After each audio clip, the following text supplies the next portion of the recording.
Splendid greetings and a warm welcome to you, dear viewers of World News program, streaming to you live on All 24 News. I'm your host, Karim Zachary, and up next are the top stories. New Zionist massacre in Jenin camp leaves many killed and much destruction behind. Palestinian presidency warns of the ongoing Zionist genocide and blames U.S. administration for escalating occupation's dangerous acts.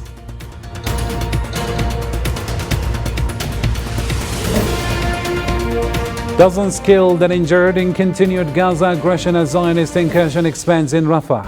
The UN warns 800,000 Palestinians are at risk, and Algeria calls for international probe into Gaza genocide. That's next.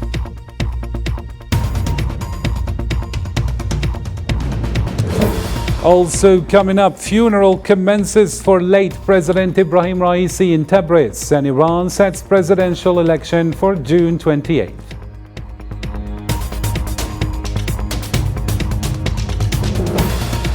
Also ahead, Algerian president initiates dialogue with political parties in pursuit of participatory democracy.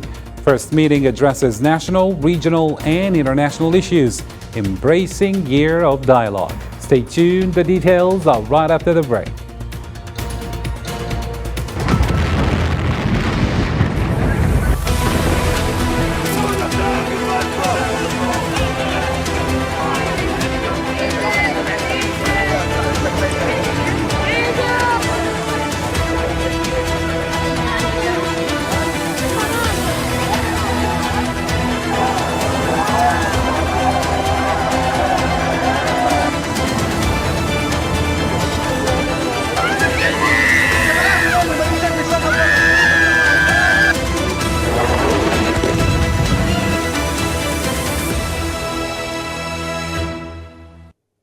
Hello again and welcome to the details. First off in our topical news and on the latest in the ground in yet another tragic event, Zionist forces stormed the Jenin camp in the West Bank, leaving dozens dead and wounded. Here's Islam Sid with the story. In the occupied West Bank and Gaza Strip, Zionist forces are escalating their aggressive actions against Palestinians, conducting attacks that have targeted children and doctors alike.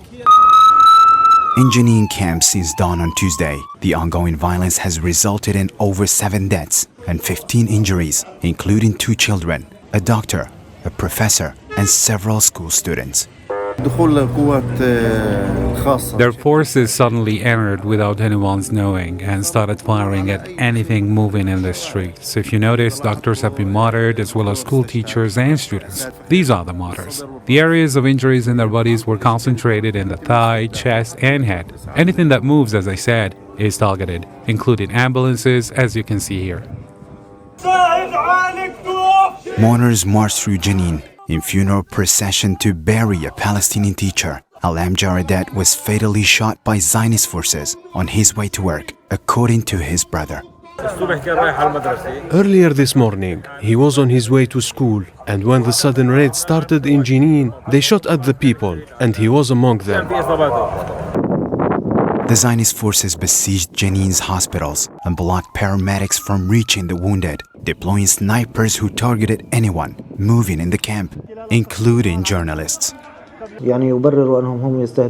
They justify their actions by saying they only target resistant fighters, but the reality is quite different. Today's martyrs are all civilians from various sectors of society, doctors, teachers, and students. This is the evidence of the random, criminal nature and lack of distinction of the occupying forces when they target Palestinian citizens.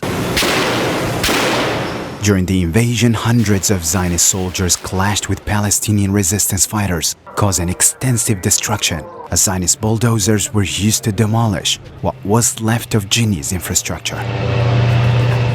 Since October 7, over 512 Palestinians have been killed in the West Bank, underscoring the relentless violence of the Zionist forces. Despite all of this, Palestinians continue to resist and remain resilient in the ongoing genocidal war. And in a similar development, the Palestinian presidency issued a stark warning about the ongoing war of genocide by the Zionist entity in Gaza and the West Bank. Spokesperson Nabil Abu Rudaine held the American administration accountable for what he termed dangerous actions, escalating tensions in the region.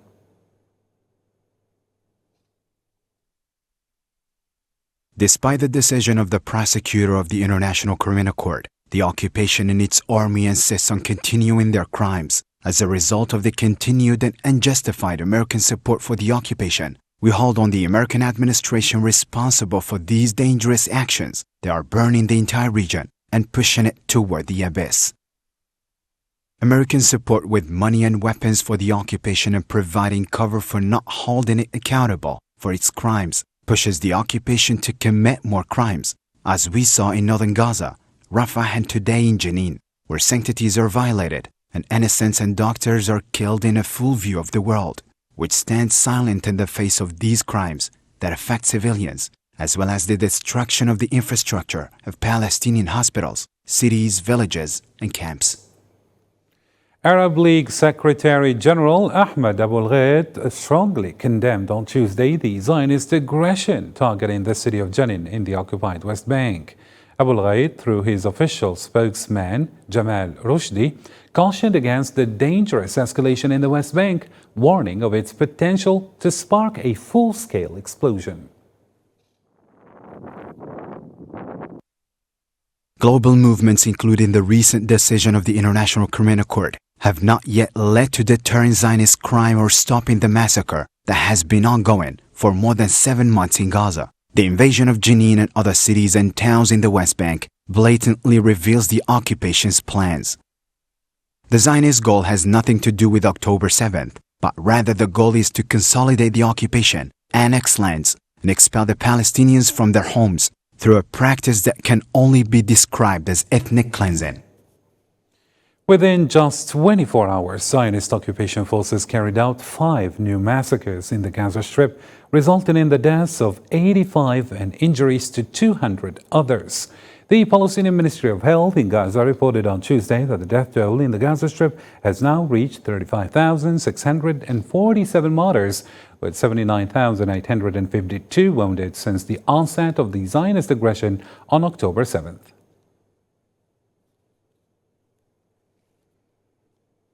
Violent bombardments in the Gaza Strip led to numerous casualties, primarily children and women. Occupation aircraft targeted residential areas, resulting in multiple deaths and injuries. In Beit Lahia, the Al Kahlout family's home was hit, while in Khan Yunis, strikes on homes belonging to the Abu Amir and Abu Tayr families claimed lives and left others missing under the rubble. On Tuesday evening, Zionist occupation aircraft conducted airstrikes, resulting in the deaths of 8 Palestinians in Gaza City. The Palestinian news agency reported that 4 individuals, including an infant girl, were killed and others injured in a missile attack targeting a house in the Sahaba area of the Daraj neighborhood. They were rushed to Al Ma'madani Hospital. Additionally, 4 Palestinians, including 2 women and a child, were killed when a house in a Tufah neighborhood was also bombed. In Rafah, south the Gaza Strip, 5 Palestinians, including 3 children, were killed and several others were injured. The occupation forces targeted a group of displaced individuals near Al-Awadallah junction in the Yabna camp. The Palestinian news agency reported that the victims were directly targeted by the occupation forces while gathered in the area.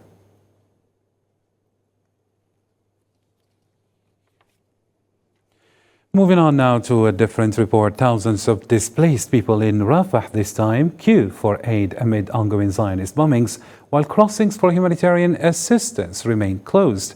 Here's Sofian Kinturi with the report. In the southern Gaza Strip's Al-Mawasi camp, long queues stretch as displaced families, spanning all ages, wait for scant food supplies amid devastating hunger creeping the region. Hundreds of thousands have sought refuge here, fleeing the bombings in Rafah.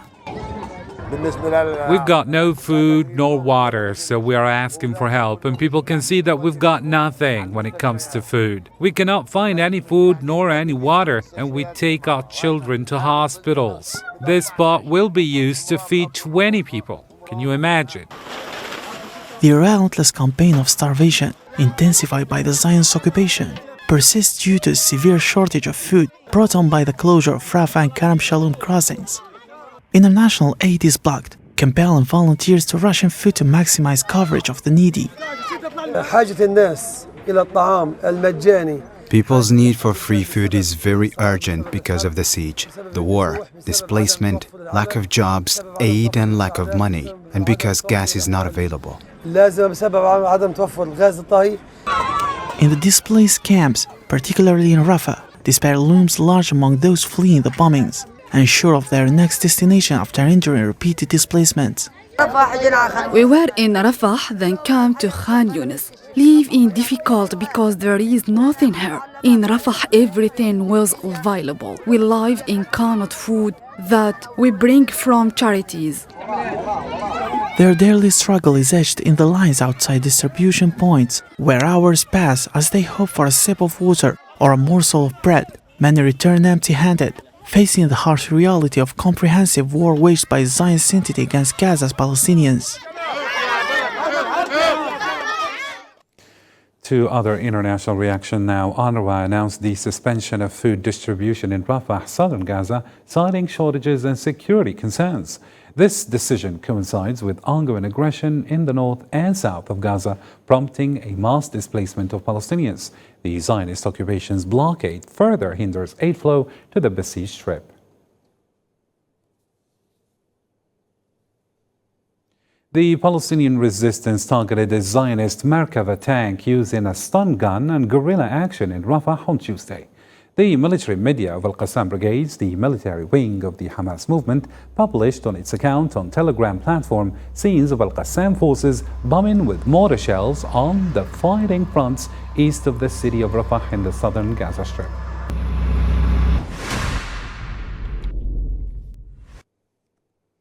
In a different development, Kamal Udwan Hospital in Beit Lahia faced airstrikes by the Zionist occupation on Tuesday afternoon, prompting medical teams to evacuate the sick and wounded. Hospital Director Dr. Hussam Abu Safiye disclosed that shells targeted the emergency department gate, compelling teams to move patients still on treatment beds. Videos captured families struggling to transport the injured or the injured relatives to safety amidst ongoing bombings and the encroachment of Zionist tanks around the hospital. Algeria called on the UN Security Council to send an international investigation mission to Gaza, probing ongoing atrocities by the Zionist occupation. Deputy Permanent Representative Nassim Gouawi made the appeal during an open Security Council session requested by Algeria and Slovenia, addressing the escalating situation in Rafah, southern Gaza. My thanks also go to Mr. It is a high time for the international community, for this very Security Council, that to halt the hostility and establish an international inquiry mission to establish facts and ensure accountability. The Algerian diplomat urged action from Security Council to halt Gaza's genocide, emphasizing the need for immediate intervention as the invasion of Rafah causes more ethnic cleansing against Palestinians. By planning and launching the military operation in Rafah, the Israeli occupying power is executing a strategy of ethnic cleansing, killing Gaza's children, and extinguishing the hope for a better life. The Israeli military operation have already started. This operation have already uprooted more than 800,000 people. Algeria also issued a warning about the grave consequences of the Zionist military operation in Rafah on regional peace and stability, describing the failure to protect the women and children of Gaza as a betrayal of humanity. The children of Gaza, the women of Gaza, the people of Gaza deserve justice and the support of the international community. Inaction means abandoning them. Abandoning them means abdicating our humanity. On the same occasion, for his part, Palestine's UN representative condemned the Zionist blockade of Gaza aid as a breach of international law and accused them of using starvation as a weapon. He urged the Security Council to act decisively, against the occupation's violation, including forced displacement and ongoing massacres. Is deliberately destroyed at a time where the international community was calling to flood Gaza with humanitarian aid to stop the famine underway and the human suffering resulting from this horrible siege. Israel imposed on our people a drought of humanitarian aid, a deliberate and undeniable use of starvation as a method of war.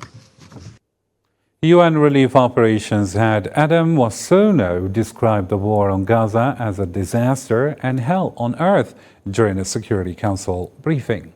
Representing UN Humanitarian Coordinator Martin Griffiths, SOMO highlighted severe shortages of supplies and fuel hindering aid efforts. She pointed out to ongoing military attacks, hostilities, logistical challenges, and complex coordination procedures worsening the humanitarian crisis. And calls. We are running out of words to describe what is happening in Gaza. We have described it as a catastrophe, a nightmare, as hell on earth. It is all of these and worse. And living conditions continue to deteriorate as a result of heavy fighting, particularly in Jabalia and eastern Rafah, as well as Israeli bombardment from air, land, and sea. The number of casualties continues to increase by the day. According to the Gaza Ministry of Health, more than 35,000 people have now been killed in the violence and more than 79,000 injured. Around 17,000 children are unaccompanied or remain separated from their families.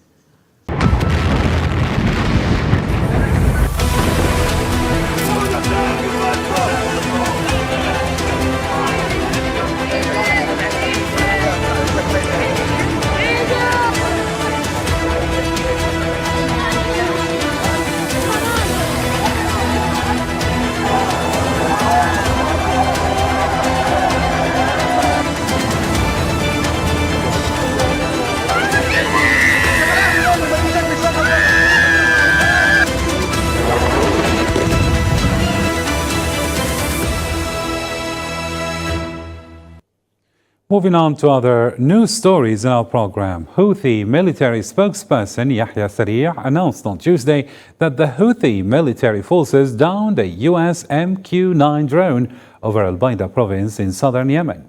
Yahya Saree affirmed that the drone was targeted with a locally made surface-to-air missile, as they also released video to support the claim.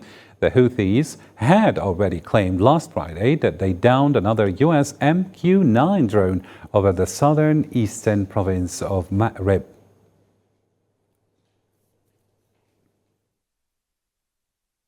The air defense forces of the Yemeni armed forces, with the help of GAD, have succeeded in downing an American MQ-9 drone while it was carrying out hostile missions in the airspace of Al-Baida province. The drone was targeted by domestically produced surface-to-air missile.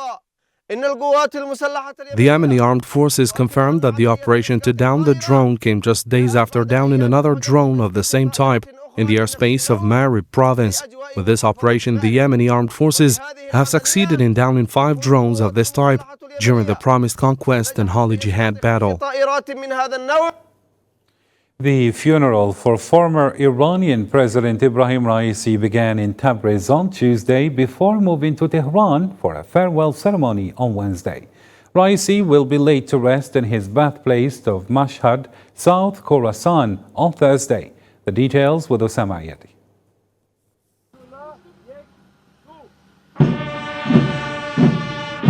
Large crowds of Iranian mourners received the coffins of Iranian President Ibrahim Raisi and companions during a funeral procession in Tabriz on Tuesday. Mourners filled the streets, with some carrying posters of the deceased president and his companions crashed in the helicopter. May their souls rest in peace. The nation is able to deal with this issue, and everything will return to normal, thanks to God. Iranian president's place was covered with a black cloth and a picture was placed on his chair at the opening ceremony of the sixth session of the Assembly of Experts held on Tuesday. I need to commemorate the loss of the Honorable President and also the dear Friday prayers, clergy of Tabriz, that were part of this council. Funeral ceremonies for Raisi will be held from Tuesday to Thursday in the cities of Tabriz, Qom, Tehran and Burjand until his final burial at the Imam Reza Shrine in Mashhad. Iranian people also rallied in the capital city of Tehran to mourn the death of their president. People gathered at a square in the center of Tehran, where the event took place, holding portraits of Raisi and some wept. Iran's state television affirmed that all government offices and private businesses in the country will be closed on Wednesday to coincide with the funerals for victims. Still with Iran-related news, after a meeting of Iran's judiciary, government and parliamentary heads, it was decided that the 14th presidential election will be held on June 28th to select a successor to the late President Ibrahim Raisi. The meeting also established the election schedule, outlining processes such as the formation of executive delegations, candidate registration, and the commencement of electoral campaigns. Candidate registration for Iran's presidential polls will take place between May 30th and June 3rd, followed by campaigning period from June 12th to the 27th. The Iranian Leadership Council of Experts elected Mohammad Ali Movahidi Kermani as its president on Tuesday with a majority of 55 votes for a two-year term. The opening ceremony of the sixth session of the council was reported by the Iranian news agency IRNA. Notably, the event was attended by Mohammad Mokhber, the late first vice president of Iran, as well as Ibrahim Raisi, who tragically passed away in helicopter crash 2 days prior. The Leadership Council of Experts, comprising 88 members, is a key governmental institution in Iran responsible for selecting the country's leaders and overseeing their performance. To some African news now. Algerian President Abdelmajid Tebboune concluded a meeting with heads of political parties from national and local councils in Algiers, where discussions on national issues took place. President Abdelmajid Tebboune reiterated his commitment to a year of dialogue and consultation, with 27 political parties participating. Prime Minister Nadir Al-Arbawi and Director of the Algerian Presidency, Boualem Boualem, were also present at the International Conference Center for the Candid Dialogue. And to conclude our news program, Algeria's 13th International Cultural Festival of Symphonic Music continues on its sixth night. This time, 3 Austrian musicians and a Tunisian orchestra swept the audiences off their feet. Our own Zahra Frajani went there and came back with this.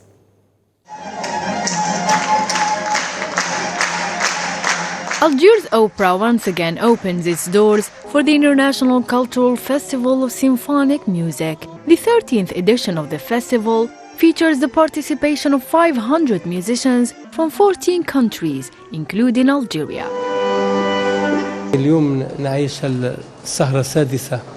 Today marks the 6th evening of the 13th International Cultural Festival of Symphonic Music. This event is significant as it positions Algeria as a center for this refined art form, capable of thriving and capturing the interests of all segments of Algerian society. Our goal is to blend Algerian music with the diverse musical traditions found worldwide. On the sixth night of the festival, musicians from Austria and a Tunisian orchestra delivered performances that resonated deeply with the audience, leaving them eager for more. This success reinforced the idea that music transcends boundaries and unites people. Well, it's our first time in Algeria, and we're very much looking forward to the concert. And we're very curious how the audience will react, because in every city, in every country, the audience is different. We met 7 or even more, 8 years ago in Austria during our studies. And since then we are playing together as a trio. We are invited by the Austrian embassy to play here at this wonderful festival. and we will play Beethoven. This is an Austrian composer, so we will bring Austrian music to Algeria. The Tunisian musicians have been rehearsing diligently for their upcoming performance, aiming to foster cultural exchange between the neighboring countries of Algeria and Tunisia. It's really a huge pleasure for me to be in Algeria, first of all, for the first time, and to be able to perform, to share my passion with the Algerian audience. We picked various joyful pieces for tonight. It's a very special repertoire, from operette to Broadway music. We aimed for lighter repertoire. This edition of the International Cultural Festival, Symphonic Music, was delayed for months due to the war in Gaza. Now, it takes place as a tribute to Palestine and the Palestinian struggle against Zionist occupation. We extend a heartfelt salute to the Algerian artists who embody our nation's unwavering support for the Palestinian cause. As Algerians, it is in our nature to stand with Palestine, whether in times of oppression or resilience. The festival has been a week of harmony and captivating melodies at Algiers Opera. Symphonic music from around the globe has offered the audience a breathtaking and unparalleled musical experience. And with this beautiful footage, our news comes to a close. Thank you for tuning in. Until next time, bye-bye.